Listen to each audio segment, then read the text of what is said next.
अस्सलाम वालेकुम। आखिर ऐसी क्या वजह है कि इंटरमीडिएट में 90% से ज़्यादा मार्क्स लेने वाले या टॉपर स्टूडेंट्स जैसे ही सीए में आते हैं वो फेलियर का शिकार हो जाते हैं, मार्क्स ज़्यादा नहीं हो पाते। जिस स्पीड से सीए में एडमिशन होते हैं उसी स्पीड से स्टूडेंट्स सीए की फील्ड को लेफ़्ट करना स्टार्ट कर देते हैं। क्या ये इतना डिफ़िकल्ट है? Out of the box question आ रहे होते हैं जो टीचर क्लास में पढ़ाते हैं, क्या वो एग्ज़ाम में टेस्ट नहीं होता? या ऐसी वजह क्या है? कुछ फैक्टर्स हैं मैंने जमा किए हैं, वो आपसे शेयर करता हूँ।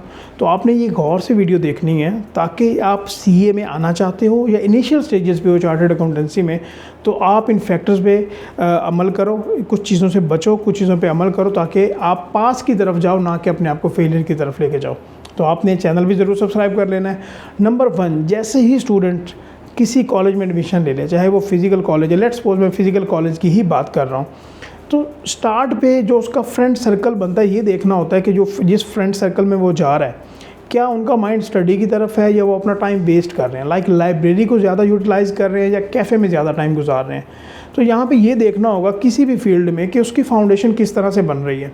अगर आपका माइंड स्टडी की तरफ ज़्यादा होगा तो ऑब्वियस आपके जो पासिंग रेशियो है वो बहुत ज़्यादा बेहतर होगी। ऑन दी अदर हैंड अगर कैफ़े में ज़्यादा टाइम गुजारोगे तो सीए में तो पास होने वाले नहीं हो, जो क्लियर सी बात है।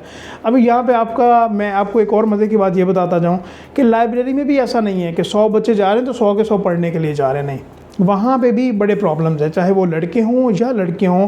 टाइम वेस्ट करने भी स्टूडेंट्स बहुत अच्छे खासे जा रहे होते हैं और हमें ये डेली बेसिस पे कंप्लेंट्स भी आती हैं कि स्टूडेंट्स जो है वहाँ पे टाइम अपना ज़्यादा वेस्ट करते हैं और पढ़ते कम हैं।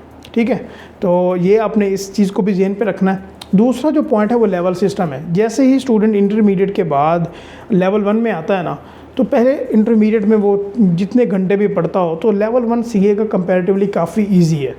उसमें एमसीक्यूज़ बेस्ड टेस्टिंग होती है। 4 में से कोई एक तो एमसीक्यूज़ ठीक ही होना है ना, 25% तो आपके चांसेस हैं कि वो ठीक होगा अगर आपको वो एमसीक्यूज़ नहीं भी आता। और अगर हम पास्ट रिज़ल्ट्स को देखें तो लेवल 1 को पास करना कंपैरेटिवली बहुत इजी है। 70% ऑन एवरेज रिज़ल्ट आता है कि 70% से ज़्यादा स्टूडेंट्स लेवल 1 को पास कर जाते हैं। ये उन्होंने डेली बेसिस पे चाहे 3 घंटे पढ़ा, चाहे 4 घंटे पढ़ा, उन्होंने पास कर लिया। फिर जैसे ही लेवल 2 में आते हैं ना, तो वहाँ पे एमसीक्यूज़ बेस्ड टेस्टिंग भी थोड़ी थोड़ी होती है। 10-15 एमसीक्यूज़ होते हैं किसी एग्ज़ाम में, लेकिन सब्जेक्टिव टाइप ज़्यादा होता है।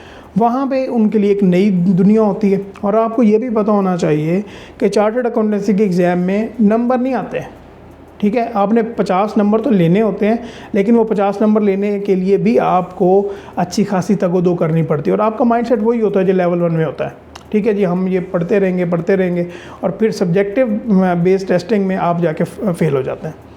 और उसमें यही रेशो आके ऑन एवरेज 20%, 22%, 15%, 25% ये रेशो आती है जितने 8 के 8 सब्जेक्ट हैं कैफ लेवल पे।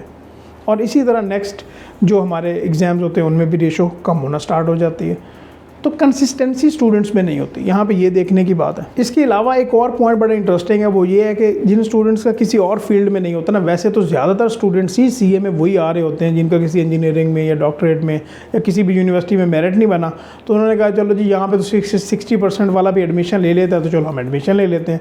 वो मज़ा लेने के लिए आ जाते हैं जी, चलो जी ठीक है एडमिशन ले लेते हैं, देखेंगे क्या होता है। तो उनको यही देखते देखते ना, जिस तरह से वो देखते देखते आते हैं फिर उसी तरह से देखते देखते जाते हैं, क्योंकि ये मज़े वाली तो फील्ड ही है नहीं। यहाँ पे आपने अच्छा खासा पढ़ना भी है, टाइम भी देना है, कंसिस्टेंसी भी रखनी है, अपनी सोसाइटी को भी ठीक रखना है, अदरवाइज़ आपको प्रॉब्लम होगी। आप इस फील्ड में फ्लरिश नहीं कर पाओगे अनटिल एंड अनलेस आपकी सोसाइटी बेहतर हो, आप में कंसिस्टेंसी हो, आप में पोटेंशियल हो कि आपने डेली बेसिस पे अगर प्लान किया कि 4-5 घंटे 6 घंटे सेल्फ स्टडी करनी है क्लासेस के अलावा, तो फिर आपने पढ़ना ही पढ़ना है। और दूसरा जो लास्ट पॉइंट मैं आपसे शेयर करने वाला हूँ वो है जी ऑनलाइन के एतबार से। जो भी स्टूडेंट ऑनलाइन में एडमिशन लेते हैं ना, उनके लिए एक प्रॉब्लम ये होती है कि वो अपने टाइम की मैनेजमेंट नहीं कर पाते, ना वो स्टार्ट से स्केड्यूल बनाते हैं। और अगर वो स्केड्यूल बनाएं भी सही कि हमने ऑनलाइन को इस तरह से लेके चलना है, इस टाइम पे स्टडी करना है और इस टाइम पे अपनी सेल्फ स्टडी करना है, तो वो काम पेंडिंग में आता हार्ड बन जाता है और एट दी एंड वो एंड वाले डेज़ में कवर नहीं होता। इंटरमीडिएट में तो ये होता है ना कि आपने चाहे पहले जिस तरह से भी टाइम गुजार दिया कोई बात नहीं, अगर एंड वाले 2-3 माह में आप स्टडी कर लेते हो तो आप पास हो जाते हो, अच्छे नंबर भी ले लेते हो। ये तो लेकिन सीए में थोड़ा सा ये डिफरेंट है, आपको फर्स्ट डे से बेहतर प्लानिंग के साथ चलना पड़ता है, अदरवाइज़ आपका पेपर पास नहीं होगा। और इसीलिए हम ये देखते हैं कि जिस तरह से स्टूडेंट्स जिस तेज़ी से आ रहे होते हैं उसी तेज़ी से वो स्टूडेंट्स जा भी रहे होते हैं, सीए को लेफ़्ट कर रहे होते हैं।